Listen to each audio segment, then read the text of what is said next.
రాష్ట్ర వ్యాప్తంగా వచ్చింది.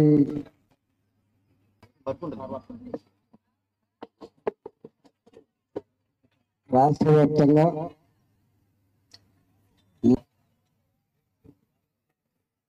అవుట్సోర్సింగ్ ఏజెన్సీ ఎప్పుడు ఉద్యోగం ఊడబిగుతుందో, ఎప్పుడు మన పనికి సమాన వేతనం నినాదం తప్ప ఆచరణ లేదు. మేమే ఇంత పెద్ద చదువుకొని ఏమన్నా మళ్ళీ పర్మనెంట్గా చేయకపోయినా లెక్చరర్స్, కాంట్రాక్ట్ లెక్చరర్స్ని ఎట్లయితే సమాన వేతనం ఇచ్చి ఉద్యోగ గ్యారంటీ ఇచ్చిందో అది రాకపోతుందా అని చెప్పి ఎదురు చూస్తున్నాను నేను. కానీ ఇవాళ 20 ఏళ్ళుగా, 25 ఏళ్ళుగా, 30 ఏళ్ళుగా పనిచేసే వాళ్ళు కూడా ఉన్నారు. ఒక సందర్భంలో ఆనాడు ముఖ్యమంత్రి, మొన్నటిదాకున్న ముఖ్యమంత్రి కూడా ఏం కాంట్రాక్టింగ్, ఏం అవుట్ సోర్సింగ్ గిట్లనే ఉంటుందని కూడా మాట్లాడింది. అప్పుడు మేము కాంట్రాక్ట్ ఉద్యోగులకి సమాన వేతనం ఇచ్చి ఉద్యోగ భద్రత కల్పించినప్పటికి కూడా, అవుట్సోర్స్ ఉద్యోగుల జీతాలు కొంచెం పెంచినప్పటికి కూడా ఏజెన్సీల యొక్క మధ్యవర్తిత్వాన్ని, వాళ్ళకి ఇచ్చే 4% కమిషన్ని, వాళ్ళకి ఇష్టం లేకపోతే అర్థాంతరంగా తీసేసే హక్కుని మనం తీసేయలేకపోయినాం. ఇప్పటికీ అది కొనసాగుతుంది. ఈరోజు ఎక్కడి దాకా వచ్చిందంటే, అవుట్సోర్సింగ్ ఉద్యోగులు కనుక డిపార్ట్మెంట్లో పనిచేయకపోతే ఆ డిపార్ట్మెంటే పనిచేయని పరిస్థితికి వచ్చింది. వీళ్ళకి వేతనంతో కూడిన సెలవులు లేవు, వీళ్ళకి పర్మనెంట్ ఉద్యోగులకు ఉండేటువంటి హెల్త్ కార్డు లేదు, వీళ్ళకి కొత్త ఉద్యోగులు రిక్రూట్మెంట్ అయితే నువ్వు 25 ఏళ్ళైనా 30 ఏళ్ళైనా పర్మనెంట్ ఉద్యోగులు వచ్చిండు, మీరు వెళ్ళిపోవాల్సిందే అంటే 20 ఏళ్ళుగా డిపార్ట్మెంట్ని నమ్ముకొని దాన్నే సర్వస్వంగా భావించి త్యాగం చేసిన ఉద్యోగి ఇంటి బాట పడి తప్ప మరో మార్గం ఉండదు. ఇక్కడ ఎంత అన్యాయం అంటే, ఎప్పుడైనా ఒక మనిషి ఒక దానికి అలవాటైన తర్వాత మళ్ళా కొత్త పని పోవాలంటే చాలా కష్టమైంది. యవ్వనమంతా ఇళ్ళనే గడిచిపోతుంది. యవ్వనమంతా ఇళ్ళనే గడిచిపోయిన తర్వాత 50 ఏళ్లకు 60 ఏళ్లకు ఏ కంపెనీకి పోతాము, ఎక్కడ ఉద్యోగం వెతుక్కుంటాము, ఎట్లా కుటుంబాన్ని పోషించుకోవాలనేటువంటి బాధ అది అనుభవించే వాళ్ళకే తెలుసు తప్ప మాట్లాడే వాళ్ళకే తెలియదు. అనేక సార్లు చెప్పినాం, పెద్ద ఉద్యోగికి బ్యాంక్ అప్పిస్తుంది, పర్మనెంట్ ఉద్యోగి బ్యాంక్ అప్పిస్తుంది, పర్మనెంట్ ఉద్యోగికి అప్పు కుడుతుంది. ఓ 2 నెలలు జీతం రాకపోయినా కూడా ఓడ్చుకుంటారు. కానీ మా వాళ్ళ జీతాలు 15,000 రూపాయలు, 17,000 రూపాయలు, 20,000 రూపాయలు, పాల బిల్లు, పిల్లలకు ఫీజు, బస్సు కిరాయిలు, ఇంటి కిరాయిలు, కరెంటు బిల్లు ఇక్కడ ఉద్ధరిస్తుందా? ఒకప్పుడు 2 నెలలకుండే కరెంటు బిల్లు నెలకే వస్తుంది. ఇప్పుడు ఒకవైపు ఏమో భారం పెరిగిపోయింది, మరోవైపు ఏమో కొన్ని డిపార్ట్మెంట్స్ అయితే వాళ్ళు గ్రాంట్ ఇస్తే తప్ప, ఓ 6 నెలలకో 7 నెలలకో తీరినప్పుడు గ్రాంట్ ఇస్తే తప్ప జీతాలు రాని డిపార్ట్మెంట్ కూడా ఇలా ఉంటాయి. ఇవాళ వీళ్ళందరూ ఎస్ఎస్సి చదివినోళ్ళు కాదు, వీళ్ళు ఇంటర్మీడియట్ చదివినోళ్ళు కాదు, వీళ్ళు ప్రతి ప్రతి వ్యక్తి వాళ్ళు అమ్మాయి అయినా అబ్బాయి అయినా ఇంజనీరింగ్ గ్రాడ్యుయేట్లు పీజీలు చదివిన వాళ్ళు, ఎంఫిల్ చదివిన వాళ్ళు, పిహెచ్డి చదివిన వాళ్ళు, ఏది చూసినా ఎక్స్పెరిమెంట్ చేయాలని మనసుకు అనిపిస్తుంది. వాళ్ళకంటే కూడా ఎక్కువ చదివిన ఉద్యోగి వాళ్ళ కింద పనిచేస్తాడు. ఎంత దుర్మార్గం అంటే ఈ అవుట్ సోర్సింగ్ ఉద్యోగులు అంటే టైం లేదు. ఎందుకంటే పై ఆఫీసర్ మెప్పు పొందకపోతే, పై ఆఫీసర్ ప్రాపకం లేకపోతే ఎక్కడ కూడా బీగేస్తున్న భయం ఉంటుంది. ఒక్క యజమానుడు ఇక్కడ పనిచేసే ఆఫీసులో ఉండేటువంటి ఆఫీసర్లు కింద నుంచి మీ దాకా అవుట్ సోర్స్ ఉద్యోగులు చిన్న చూపు ఉంటుంది. వాళ్ళు చేయాల్సిన పని కూడా వీళ్ళతో చేయిస్తూ ఉంటారు. ఒకవేళ నచ్చకపోతే అవుట్ సోర్సింగ్ ఏజెన్సీ అంటాడు కూడా సతాయిస్తాడు. ఎన్ని రకాల విషయం ఉంటుందో నాకు తెలుసు. కాబట్టి సరే, ఇవాళ మీ పర్మనెంట్ ఉద్యోగులు ఎంతమంది ఉన్నారో ఈ రాష్ట్రంలో అవుట్ సోర్స్ ఉద్యోగులు ఎంతమంది ఉన్నారు. కాబట్టి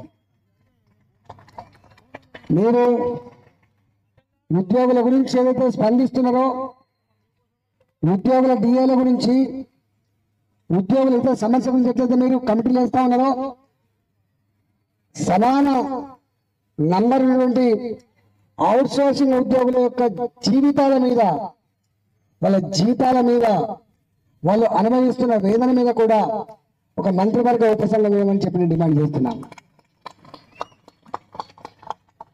ఏదో పొద్దుపోక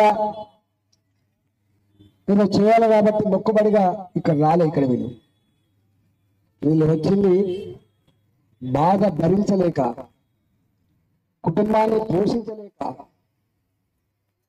ఎప్పుడు ఏమైందో ఒక ఆందోళన గుండెల్లో ఉంది. కాబట్టి ఇవాళ ఈ ధర్నాకు వచ్చినట్టుగా నేను ఫీల్ అవుతున్నా. కాబట్టి నేను ప్రభుత్వానికి వాళ్ళ డిమాండ్లు చూసిన నేను ఒక 2-4 పేజీలు ఉన్నాయి. వాళ్ళ ముఖ్యమైన డిమాండ్ ఈపీఎఫ్ కానీ పిఎఫ్ కానీ తప్పకుండా ఉండాలి అని చెప్పి డిమాండ్ చేస్తున్నాను. నెంబర్ 2, వాళ్ళకు కూడా వాళ్ళ అమ్మకో నాన్నకో వాళ్ళ కుటుంబ సభ్యులకు ఏమన్నా అయితే ఇవాళ రేపు అనుకోకుండా ఏమైనా రోగం వస్తాయి, క్యాన్సర్ పేషెంట్ అయితేనో, కిడ్నీ పేషెంట్ అయితేనో, హార్ట్ పేషెంట్ అయితేనో లక్షల రూపాయలు వీళ్ళకు హైట్ అవుతూ ఉంటుంది. ఏ పూటకు ఆ పూట తప్ప. ఇంకా మీకు తెలుసో తెలియదో, ఈ మధ్యకాలం నేను హైదరాబాద్ ఇక్కడ ఎంపీ అయిన కదా అర్థమవుతుంది. ఇవాళ మేస్త్రికి రోజుకు 10,000 రూపాయల కూలి ఉంటుంది. కానీ నా పిహెచ్డి చదివినకు మాత్రం 15,000 రూపాయల నౌకరీ ఉంటుంది. మేస్త్రి కింద పారకానికి ఉంటుంది 1200 రూపాయలు. కానీ వాళ్ళ చదువుకొని వాళ్ళని కించపరుస్తలేను, వాళ్ళ శ్రమను నేను తక్కువ చేస్తలేను. కానీ ఇవాళ దానికంటే అధ్వానం అయిపోయింది. కొంతమంది పేరెంట్స్ అంటుంది ఈ మధ్య కాలంలో, వీడు చదివేయకపోతే నాతో పాటు పనికి వచ్చు, చదివేయకపోతే వీడు నాతో కూలి మేస్త్రి అవుతుండే, మంచి జీతపత్యాలతో తొందరగా పెళ్లి చేసుకొని బాగుపడుతుండే. కానీ నా కొడుకుని ఇంత గొప్పగా చదివిస్తే, అవుట్ సోర్సింగ్ నౌకర్లో పనిచేస్తే ఎవరు పిల్లనిస్తలేరు, పెళ్ళి అయితే లేదంటే బాధ వేధిస్తున్నది. అందుకే ఈపీఎఫ్ పిఎఫ్తో పాటుగా ఆ కుటుంబంలో ఎవరికైనా వైద్యపరమైన అవసరం వచ్చినప్పుడు వాళ్ళు కుదరబెట్టుకుందామంటే ఇల్లు ఉండదు, అప్పు పుట్టదు వాళ్ళకు అవుట్ సోర్సింగ్ ఉద్యోగులు. కాబట్టి తప్పకుండా వాళ్ళకు హెల్త్ కార్డు ఇష్యూ చేయాలని చెప్పి నేను డిమాండ్ చేస్తున్నాను. ఎంప్లాయీస్ కంటే హెల్త్ కార్డు ఉందో. 3వది వీళ్ళకి ఏజెన్సీ జిఎస్టీ, వాళ్ళే బిచ్చగాళ్ళు కూడా వాళ్ళకు జిఎస్టీ 18%. నేను తప్పకుండా దీని మీద ప్రస్తావించే ప్రయత్నం చేస్తా. ఏ పార్టీలో ఉన్నా, ఏ అధికారంలో ఉంటా. ఇవాళ కొన్ని ఇష్యూస్ ఉంటాయి, మొగమాట లేకుండా చెప్పవలసి ఉంటాయి. నేను తప్పకుండా మా పార్టీ పరంగా, నేను కూడా వ్యక్తిగతంగా ఈ అవుట్ సోర్సింగ్, ఇది అవుట్ సోర్సింగ్ అంటే ఇప్పుడు ఈ సర్వీస్ సెక్టర్ కింద వస్తుంది. సర్వీస్ సెక్టర్ కింద పనిచేసే ఉద్యోగులకి, వాళ్ళు మున్సిపల్ కార్మికులు కావచ్చు, వాళ్ళు ఇంకే రంగంలో పనిచేయచ్చు, వాళ్ళ మీదకి సర్వీస్ ట్యాక్స్ వసూలు చేయడం మాత్రం అన్యాయమైంది. కలపడం, పేరుకేమో ఇంత జీతం ఉంటుంది, పేరుకి నీ బేసిక్ ఎంత అంటే గింత, గ్రాస్ ఎంత అంటే గింత, చేతికి ఎత్తా అంటే గింత. ఎందుకు మాకు ఇచ్చే చక్కగా ఇస్తే మాకు 20,000 ఇస్తావా, 25,000 ఇస్తావా, 30,000 ఇస్తావా, గట్ల ఇచ్చే ప్రయత్నం చేయ తప్ప ఈ జిఎస్టీ ఉండొద్దని చెప్పి నేను కూడా తప్పకుండా తెలియజేస్తా. అందులో ప్రైవేట్లో ఉండడం వేరు, కానీ ఇక్కడ వేరు. నాలుగవది ఇవాళ రిక్రూట్మెంట్ చేసుకో తప్పట్లేదు, కానీ అవుట్ సోర్సింగ్ ఏ ఉద్యోగులు అయితే వాళ్ళ ఏజ్ దాటిపోయిందో, నువ్వు చేసిన 2 నెలలకే 3 నెలలకే తీసేస్తే ఏదో పోతాం ఒకడికి. కానీ మా ఏజ్ బార్ అయిపోయిన తర్వాత 45 ఏళ్ళు దాటితే నువ్వు దేనికి అర్హత లేని తర్వాత నువ్వు తీసేస్తే దీనికి అలవాటు పడ్డ మేము, దీన్ని నమ్ముకొని బతికే మేము, నమ్ముకొని కుటుంబాన్ని పోసుకొని వాళ్ళకు మెరిట్ ప్రకారం తీసుకున్నామా లేదా, రోస్టర్ పాయింట్స్ పాటించడమా లేదా, రిజర్వేషన్ సిస్టమ్ ఉందా లేదా, ఏమైంది దాని గురించి లోతులోకి పోకుండా వాళ్ళకు ఉద్యోగ భద్రత మాత్రం కల్పించాలంటే డిమాండ్ 100% అవసరమని చెప్పి నేను తెలియజేస్తా ఉన్నాం. 4వది ఏజెన్సీ. మేము చాలాసార్లు చెప్పినాం, నేను ఆర్థిక మంత్రి అప్పుడు కూడా ఈ ప్రతిపాదన పెట్టినా, మధ్యలో వీళ్ళెందుకు ఇది కథ తీసేయక అని చెప్పి జీతాలు పెంచుతున్నప్పుడు చెప్పినాం. కానీ ఎందుకు ఇక టైం అయిపోయింది, ఇల్లు వచ్చినా. కానీ 100% ఇది ఈ ఏజెన్సీల వ్యవస్థ పోవాలి. వాళ్ళు ఏమనుకుంటారంటే ఈ ఏజెన్సీ సిస్టమ్ లేకపోతే వాళ్ళు ఒకసారి గవర్నమెంట్ నుంచి నేరుగా డబ్బు అందుకుంటే వీళ్ళు ఉద్యోగులుగా ఉండే ఆస్కారం ఉంటుంది, కోర్టుకునే ఆస్కారం ఉంటుందని చెప్పి వీళ్ళు మనకు చెప్తా ఉంటారు, మనకి సూత్రాలు చెప్తా ఉంటారు. నేను అంటున్నా, ఒకవేళ నీకు గంట భయం, నీడలు చూసి భయపడే ఆస్కారం ఉంటే, నీకు గంట నమ్మకం లేకపోతే ప్రభుత్వంలోనే ఒకటి క్రియేట్ చేసి, సొసైటీ క్రియేట్ చేసి దాని పరంగా వీళ్ళు అలవి కానీ హామీల గురించి వాళ్ళు అడగట్లేదు. వాళ్ళు అడుగుతున్నది నిత్యం వాళ్ళు పడుతున్న బాధ, వ్యధ, ఆ సమస్యను పరిష్కరించాలని చెప్పి కోరుతుంది. కాబట్టి ఇవాళ ప్రభుత్వాలు ఇంతమందిని, ఇవాళ నిరుద్యోగ సమస్య ఎట్లయిపోయింది మనం చూస్తున్నాం. ఒక చిన్న అవుట్ సోర్సింగ్ ఉద్యోగం ఉంటే 50 మంది వస్తారు అన్న, ఒక ఉత్తరమి అని చెప్పి. ఏ యువశక్తి, ఏ క్వాలిఫైడ్ యువశక్తి, నాకు తెలిసి సకల సమస్యలకు పరిష్కారం ఇవ్వద్దని కూరగాయలు అమ్ముకున్న తల్లి, పళ్ళు అమ్ముకున్న తండ్రి, ఆటో నడుపుకున్నటువంటి మా అన్న ఇవాళ చదివించింది. గుడిసెళ్లలో కూడా ఒకప్పుడు మగపిల్లలు చదువుకుని ఉండే, కానీ ఇలా ఆడపిల్ల కూడా చదువుకుంటారు, వాళ్ళే మంచిగా చదువుకుంటారు. Which is the richest country and globe అనగానే మానవ సంపద కలిగిన దేశం అని చెప్తున్నాం కదా. మరి భారతదేశం 140 కోట్ల జనాభా కలిగి ప్రపంచంలోనే అత్యధిక యువశక్తి కలిగిన భారతదేశం. ఈ యువశక్తిని నిర్వీర్యం చేస్తే, ఈ యువశక్తిని దేశ పురోగమనంలో వాడుకోకపోతే, ఈ యువశక్తి యొక్క మేధా సంపత్తిని ఇవాళ మనం వాడుకోకపోతే దేశం ఎట్లా ప్రపంచంలో గొప్ప దేశం అవుతుంది? అందుకే ఇవాళ 40 లక్షల మంది, 50 లక్షల మంది నిరుద్యోగ యువత ఉన్నారు.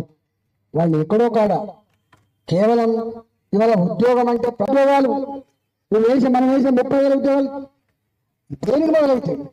నేను ఆర్థిక మంత్రి ఉన్నప్పుడు చూసిన మన మొత్తం ఉద్యోగులు, ప్రభుత్వ ఉద్యోగులు మొత్తం ఎంప్లాయ్మెంట్ జనరేషన్లో 2.5% కూడా లేదు. 97.5% ఉద్యోగాలు ప్రైవేట్ సెక్టర్లో ఉన్నాయి తప్ప గవర్నమెంట్ సెక్టర్లో లేవు. దీంట్లో ఉన్న మనం ఈ 2.5% మనం అవుట్ సోర్సింగ్ ఉన్నాం, మళ్ళీ పర్మనెంట్ కాదు ఇవాళ. అందుకే ప్రభుత్వాలు దృష్టి పెట్టవలసింది, కొడుకు నౌకరి చేయక ఊర్లో తిరుగుతూ ఉంటే తండ్రికి ఎంత వేదన ఉంటుందో మేము చూసిన వాళ్ళం.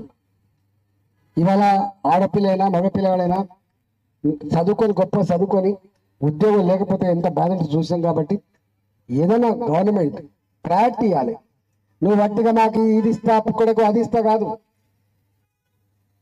ఏది గొప్ప ప్రభుత్వాలు నా మేధా సంపత్తికి నా శక్తికి అనుగుణంగా మాకు కనుక పని కల్పించగలిగితే నీ ఎవరి దగ్గర పిచ్చమెత్తుకోవాల్సిన కర్మ మాకు పట్టలేదనేదే ఇవాళ నిరుద్యోగ యువత యొక్క డిమాండ్. ఇవాళ మాకు పెన్షన్ నిరుద్యోగ వృత్తి అడగట్లే, నేను పుస్తకాలమైన తర్వాత టెలివిజన్కి ఏమని అడగట్లే, నేను పేదలమైన తర్వాత పెన్షన్ ఏమని చెప్పి అడగట్లే. మాకు పని కల్పించండి. ప్రభుత్వ ఉద్యోగమే కాకపోవచ్చు కాక మాకు పని కల్పించండి. మా కాళ్ళ మీద లేబడి బతికేటువంటి శక్తిని సత్తాను ప్రభుత్వాలు ఇవ్వాల్సిన బాధ్యత ఉంటుంది. అందువల్ల ఇవాళ వాటిగానే లోన్ ఇస్తున్నా, బీసీ రుణాలు ఇస్తున్నా, ఆ లోన్ ఇస్తున్నా అని చెప్తున్నారు, కానీ ఏది చక్కగా లేదు. నేను ఒకటే ఇవాళ ప్రభుత్వానికి బాడీకి ఇవాళ కాళ్ళకు మన బాడీ బరువు కాదు. మన దగ్గర పనిచేసేటువంటి నీ సిస్టంలో నిత్యం 16 గంటలు పనిచేసే ఒకప్పుడు ఉద్యోగి ఆఫీస్ ఉంటేనే నౌకరి, ఆఫీస్ ఉన్నంత అయితే నీకు డ్యూటీ ఉన్నట్టుండే. సెల్ ఫోన్ చేతికి వచ్చిన తర్వాత పొద్దున 6 గంటలకు మొదలు పెడితే, లేచినప్పుడు మొదలు పెడితే పడుకునేంత వరకు డ్యూటీలో ఉంటాం. గుర్తుపెట్టుకోండి, సెల్ ఫోన్ చేతున్నంత వరకు మనం నౌకరి చేస్తూనే ఉంటాం. వాళ్ళు ఫోన్ చేస్తూనే ఉంటారు, మనం మాట్లాడుతూ ఇంత పని చేస్తున్నా, ఇంత ఇన్వాల్వ్మెంట్ అవుతున్నా, మీకు ఇంత మంచి పేరు తెచ్చి పెడుతున్నా, ఈ అవుట్ సోర్సింగ్ ఉద్యోగుల యొక్క డిమాండ్ని ఆలకించమని చెప్పి మాత్రం కోరుతున్నాను. కాబట్టి ఇవాళ రేవంత్ రెడ్డి గారి ప్రభుత్వం ఈ అవుట్ సోర్సింగ్ ఉద్యోగుల గురించి దృష్టి పెట్టాలని, దీనికి కూడా ఒక మంత్రివర్గం వేసి వాళ్ళ జీవితాలేంది, వాళ్ళ బాధలేంది, వాళ్ళ డిమాండ్లు ఏంది కులకృషంగా చర్చించాలని, దాంట్లో ఏది పరిష్కారం చేయడానికి ఆస్కారం ఉందో పరిష్కరించాలని చెప్పి కోరుతూ, లేకపోతే ఇప్పుడు ఏం చేయరు కానీ శాపనార్థాలు పెట్టే శక్తి మాత్రం ఉంటుంది వీళ్ళకు. 2.5 లక్షల మంది ఉన్నారు, 2.5 లక్షల మంది ఉన్నారు. వాళ్ళకు ఒక 4-5 కుటుంబాలు ఉంటాయి. ఎవరైనా తక్కువ కాదు. కాబట్టి ప్రజాస్వామ్యంలో ప్రజలే గొప్ప వాళ్ళనే ఇప్పుడు ఏం చెప్పింది, కొన్ని డిపార్ట్మెంట్ గ్రాంట్లు ఇస్తారు.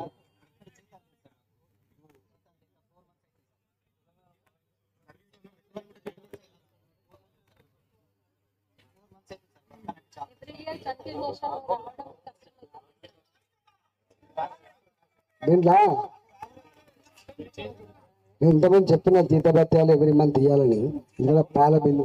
రెండవది రెన్యువల్ కూడా ఆటోమేటిక్గా జరగాలని. కొన్ని డిపార్ట్మెంట్లో ఏమవుతుంది, గెస్ట్ లెక్చరర్స్ దాంట్లో అయితే 7 నెలలకు ఏమి రాలే, ఉద్యోగ భద్రత ఇవ్వాలి, మళ్ళీ రెన్యువల్ అనే సిస్టమ్ లేకుండా చేయాలి. పర్మనెంట్ ఉద్యోగులు ఏంటంటే ఫస్ట్ వీక్లో జీతాలు వస్తున్నాయో వీళ్ళకి కూడా ఆ జీతభత్యాలు ఇవ్వాలని చెప్పి నేను అడిగాను.